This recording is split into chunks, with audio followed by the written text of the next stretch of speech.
Okay. My name is RJacks, and I'm going to be doing the musculoskeletal exam for RJacks Nursing 650 Advanced Health Assessment. This is Daisy Jacks. Do you consent to do this video? Yeah. Okay. Okay. So we're going to get started. So first of all, in the musculoskeletal exam, you're going to inspect. You're just going to take a look at whatever system that you're inspecting. So whatever system you're focusing on. So go ahead and just put your hands out. So you can look at her joints. Anytime a kiddo comes in, you can look at we tend to look at their hands and feet in the summer, mostly here in New Mexico. We can get a good eye of their feet. Everybody wears flip-flops. So looking at her hands, you can look and see there's no redness, there's no swelling. I don't notice any lumps or bumps. And then with palpating, you can do the same. So you just want to palpate the joints, make sure they don't have any tenderness, any pain, any swelling, any redness. You can see some kids with arthritis, JA, and they tend to come in pretty swollen and in pretty good pain. So fingers, you can go to the wrist. She's got to watch hair tie, of course.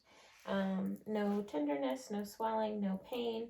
You can also assess their arteries here, the radial arteries here. Okay, let me have you take your fingers. So what we're going to do is we're going to assess for flexion of the fingers. So take your hand and just put your fingers and point your fingers up to the sky. Flexion, okay, that's really the wrist. So flexion, extension of the fingers. So can you do it right here at the hand instead of the wrist? Yep, okay. They also abduct and adduct. So spread your fingers apart, abduction, bring them together, add with a deduction, okay. And the wrist, the same thing. So extend, flex, good. Can you do that? Good. Okay. Not typically with children, but for adults, you can assess them for carpal tunnel. There are a couple tests that you can do for that. The first test, well, there are several. So the tensile sign, can you turn your hand over? So carpal tunnel is compression of the median nerve here. So if you have them hold their hand out and you just palpate it, if they're feeling any numbness or tingling in their fingers, this is a positive tensile sign. You can also do the median compression, where you compress the medial nerve for 30 seconds. And if they have numbness and tingling, then they have carpal tunnel. I have had bilateral carpal tunnel surgery, so I know what that's like. You can do the Phelan sign, which is, so like you're praying, Daisy. Okay, you can have them press their hands together like this for 30 seconds. And when they let go, if they have numbness and tingling, they can also do a reverse prayer. Press it all together till your wrists come together. Also for 30 seconds. And if they have numbness and tingling, it's another positive sign. So I'm going to come over here. So I'm right-handed, so it's easier for me. We used to do an Allen's test on the babies in the NICU when before we would do an arch stick. So we would occlude, oh, thank you. We would occlude both arteries. We would let go of them, and their palm should turn white. And when you let go of one, it should pinken, and vice versa. So you can move up to the elbow. The elbow can flex and extend. That's about, and it can pronate, skinny pronate. So supinate, hands up, pronate, hands down. We remember this like a pro basketball player plays basketball. Supinate, you eat soup.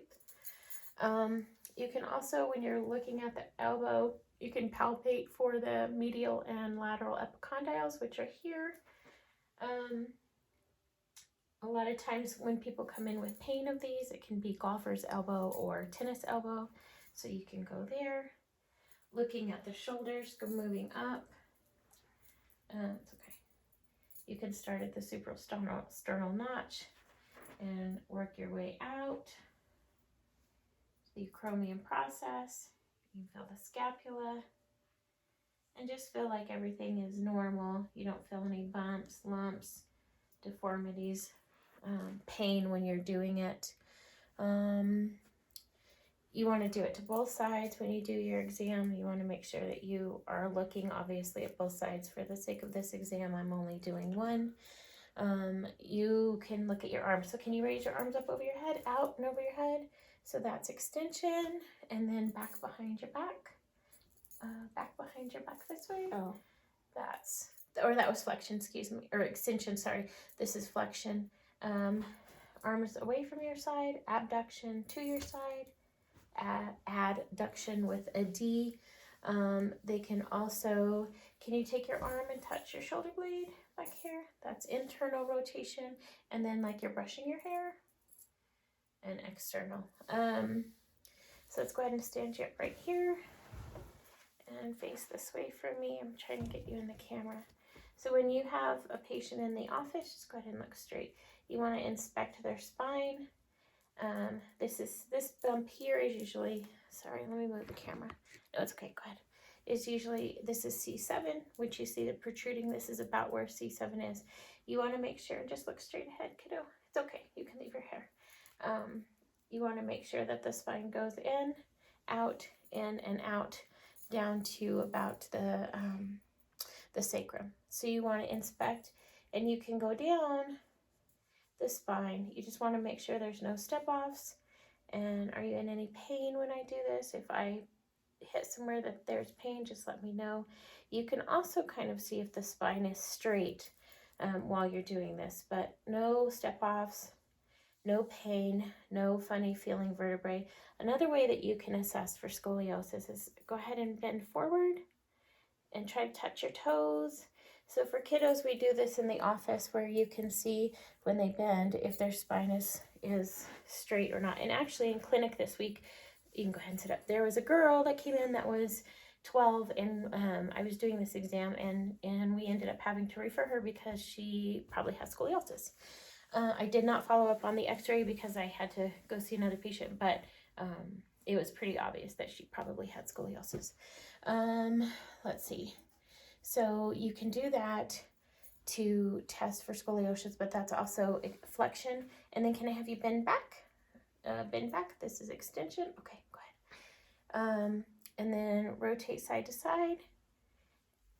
And then that was rotation, obviously. Lateral bend. You bend at the waist, which she's already done. I did miss the neck, so go ahead and let me have you walk forward, and you just inspect their gait. Walk to the closet and come back. I have kids walk in the clinic room when I do this just to make sure that they're symmetrical. There's no pain. There's no joint. What am I trying to say? If they're babying a joint or a knee or an ankle or something, go ahead and sit down. Okay, so I'm going to look at her neck. I didn't go over this. So look up at the sky. Okay, touch your chin to your chest. Good. And then, so that was extension and flexion. And then look to each side. Can you look to your left and look to your right? Good. So, and then can you touch your ear to each shoulder? Can you do it? So this is gonna test the neck and how flexible they are, and if they're having any pain or tightness in doing so. Okay, so the lower extremities, I can have you lay down on your side. Let me put your chair. Go ahead and lay down on your side. You can face the wall if you want. So anytime you have somebody in clinic, we have them lay down on the table, and we want to look for abduction of the leg. Can you lift your leg straight up? Abduction. Adduction would be crossing the body. Oh, stretching you out. She's sore. She had soccer yesterday. And you can do the knee, okay? And take your knee up to your chest and back. Good, good. Any pain other than soreness? No. You can look at their feet. You can do plantar, which is to the ground, plantar flexion, dorsiflexion. Go ahead and sit up. You got it, Bruce. Go ahead and sit up. So just looking, obviously, at their feet, whether they can extend and flex, their knees, arms, neck, shoulders, head. So this is the conclusion of the musculoskeletal exam. Thank you.